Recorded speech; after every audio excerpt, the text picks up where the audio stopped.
بلکہ یہ نکاح اسلام کا ایک اٹوٹ حصہ ہے۔ یہ نکاح کرنا اسلام کا ایک اہم عبادت ہے، اور یہ عبادت ایسی عبادت ہے کہ جو ابھی عمل میں آئے گا تو یہ پوری زندگی جاری رہے گا۔ آپ نماز کے لیے نیت باندھتے ہیں، جب تک سلام پھیریں گے تب تک آپ نماز کی حالت میں ہیں، تب تک آپ اس عبادت کو کر رہے ہیں، لیکن جب سلام پھیر دیے تو وہ نماز ختم ہو گئی، وہ عبادت ختم ہو گئی۔ لیکن یہ نکاح ایسا عمل ہے کہ جب ابھی نوشے اس نکاح کو قبول کریں گے تو تا حیات یہ نکاح رہے گا، گویا کہ یہ عمل مسلسل جاری رہا ہے۔ میرے محترم، یہ اتنا اہم عبادت ہے، اللہ کا یہ اتنا بڑا حکم ہے، ہم اس حکم کو عمل میں لائیں۔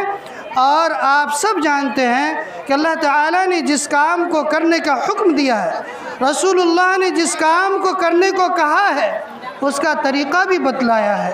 لہٰذا جس طریقے سے نماز روزہ کو ہم شریعت کے مطابق ادا کرتے ہیں، اسلام کے بتائے ہوئے طریقے کے مطابق ادا کرتے ہیں، اسی طریقے سے ہمیں کوشش کرنی چاہیے کہ ہم نکاح کے عمل کو بھی شریعت کے بتائے ہوئے طریقے کے مطابق انجام دیں۔ اس میں معاشرے اور سماج کے رسم و رواج کو دور کریں اور اس کو ایک عبادت سمجھ کر کے عبادت کے طریقے پہ کریں۔ اللہ تبارک و تعالی ہم سب کو اس بات کو سمجھنے کی توفیق دے اور اس عبادت کو عبادت کے طریقے پر کرنے کی توفیق دے، اور جو رسومات ہیں اس سب سے ہم سبوں کی حفاظت فرمائے۔ میرے محترم بزرگوں، دوستو، نکاح کا طریقہ ہے کہ حضور پاک علیہ السلام نے جب بھی نکاح پڑھایا تو نکاح سے پہلے خطبہ پڑھا ہے۔ یہ خطبہ پڑھنا سنت ہے لیکن سننا واجب ہے، اس لیے ابھی خطبہ پڑھا جائے گا۔ آپ سبھی حضرات بغور سماعت فرمائے، خاموش رہ کر کے اس کو غور سے سنیں۔ اس خطبے کے اندر زوجین کو کیسی زندگی گزارنی ہے، اس خطبے کے اندر دونوں خاندان کو کیسے آپس میں مل جل کے رہنا، اس کا پیغام دیا گیا ہے، جس کا خلاصہ یہ ہے کہ انسان کو اللہ سے ڈرتے ہوئے اللہ کے بتائے ہوئے احکام کے مطابق زندگی گزارنی چاہیے۔ لہٰذا ہم سب دعا کریں کہ اللہ تبارک و تعالی ان زوجین کے درمیان آپس میں الفت و محبت پیدا فرمائے، اور اللہ سے ڈرتے ہوئے ایک دوسرے کے حقوق کی ادائیگی کے ساتھ زندگی گزارنے کی توفیق عطا فرمائے، اور اس نکاح کو، اس عبادت کو اللہ تعالی بے حد قبول فرمائے۔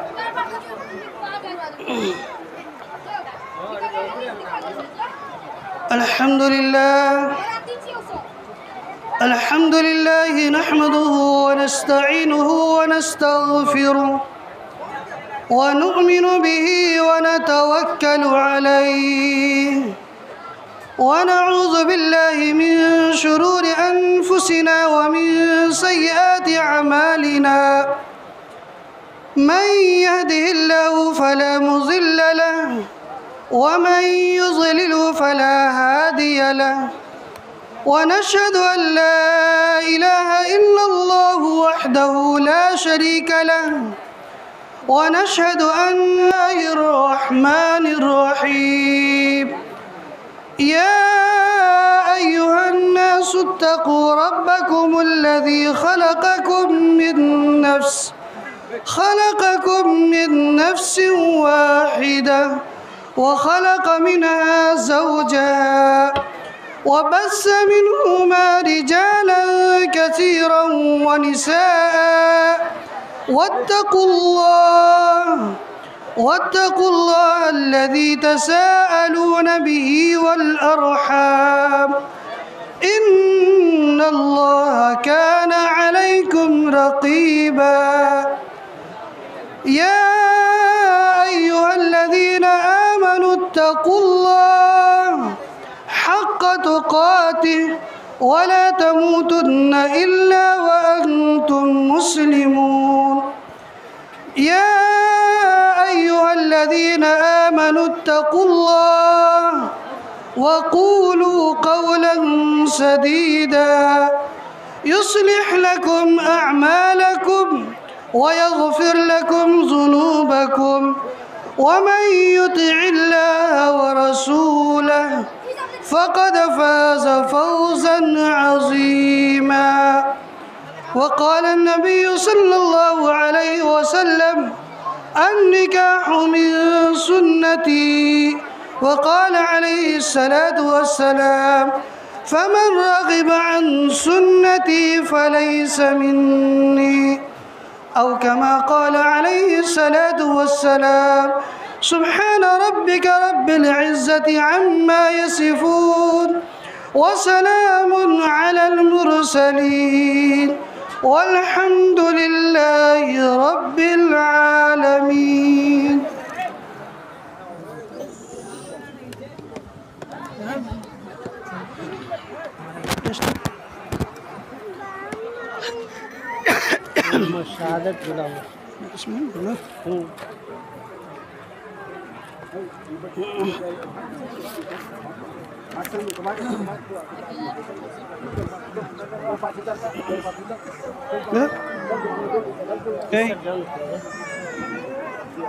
یہ والد کا نام غلام رسول شہادت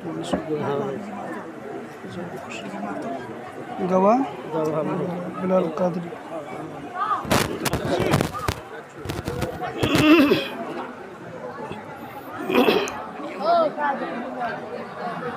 محمد شہادت منصور صاحب، میں آپ سے مخاطب ہوں، آپ میری بات کو بغور سماعت فرما کر کے جواب دیں.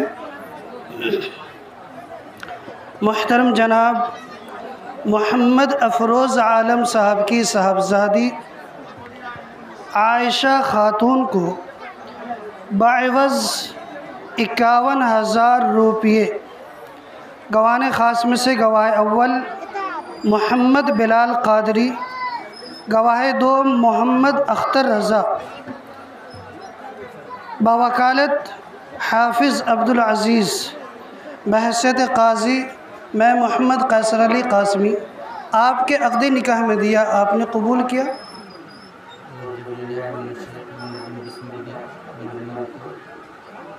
ماشاء اللہ الحمدللہ. ایک مرتبہ اور سن لیں. محترم جناب محمد افروز عالم صاحب کی صاحبزادی عائشہ خاتون کو بعوض 51,000 روپیے دائن مہر سکہ رائز الوقت علاوہ نفقہ کے گواہ خاص میں سے گواہ اول محمد بلال قادری، گواہ دو محمد اختر رضا، باوکالت حافظ عبدالعزیز، بحیثیت قاضی میں محمد قیصر علی قاسمی، آپ کے عقد نکاح میں دیا، آپ نے قبول کیا؟ ماشاءاللہ. اللہم آمین. دعا فرمائے.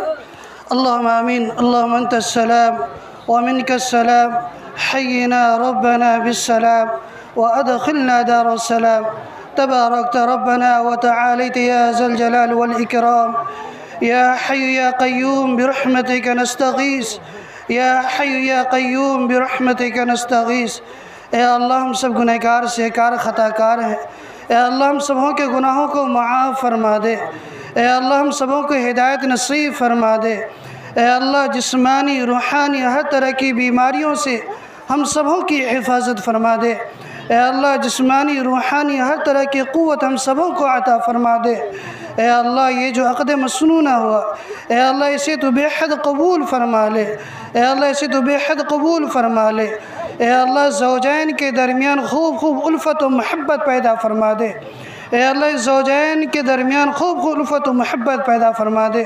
اے اللہ ان دونوں میں سے ایک کو خیر کا ذریعہ بنا، برکت کا ذریعہ بنا، عفت و عصمت کا ذریعہ بنا، بہترین معاشرے کی تشکیل کا ذریعہ بنا. اے اللہ ان زوجین کے خاندانوں کے درمیان بھی خوب الفت و محبت پیدا فرما دے، ایک نیک صالح بن کر رہنے کی توفیق عطا فرما دے. اے اللہ یہ نکاح یقیناً ایک عبادت ہے، اے اللہ ہم سب اس کو عبادت سمجھ کے کر رہے ہیں، اے اللہ اس عبادت کو تو بے حد قبول فرما لے. اے اللہ اس عبادت کے طریقے پر ہم سبوں کو کرنے کی توفیق عطا فرما. اے اللہ جو بھی کمی کوتاہی رہ جاتی ہے، اے اللہ جن رسومات میں ہم گھرے ہوئے ہیں، اے اللہ ہم سبوں کو معاف فرما دے. اے اللہ آئندہ کے لیے ہدایت دے، اے اللہ آئندہ کے لیے ہدایت دے. اے اللہ تمام رسومات سے پاک ہو کر کے جناب محمد الرسول اللہ صلی اللہ علیہ وسلم کے طریقے کے مطابق اے اللہ اس نکاح کو انجام دینے کی ہم سبوں کو توفیق عطا فرما دے۔ اے اللہ حضور پاک علیہ السلام کے صدقہ طفیل میں اے اللہ اس نکاح کو بے حد قبول فرما لے، اے اللہ بے حد قبول فرما لے۔ اے اللہ زوجین کو نیک بنا دے، اے اللہ زوجین کے گھر والوں کو بھی نیک بنا دے۔ اے اللہ تمام مسلمانوں کی حفاظت فرما، اے اللہ تمام انسانوں کی حفاظت فرما۔ اے اللہ ان سب میں سے ہر ایک کی ضروریات ہیں، ہر ایک کی حاجات ہیں، اے اللہ ہم نہیں جانتے، لیکن اے اللہ تو خوب جانتا ہے۔ اپنے فضل و کرم سے تمام لوگوں کی ضروریات کو، تمام لوگوں کی حاجات کو پورا فرما دے۔ اے اللہ حضور پاک علیہ السلام کے صدقہ طفیل میں اے اللہ ہم سبوں کی دعاؤں کو قبول فرما لے۔ ربنا تقبل منا انك انت السميع العليم وتب علينا انك انت التواب الرحيم۔ صلی اللہ تعالی علی خیر خلق محمد وعلى آلہ واصحابہ اجمعین برحمتک یا ارحم الراحمین۔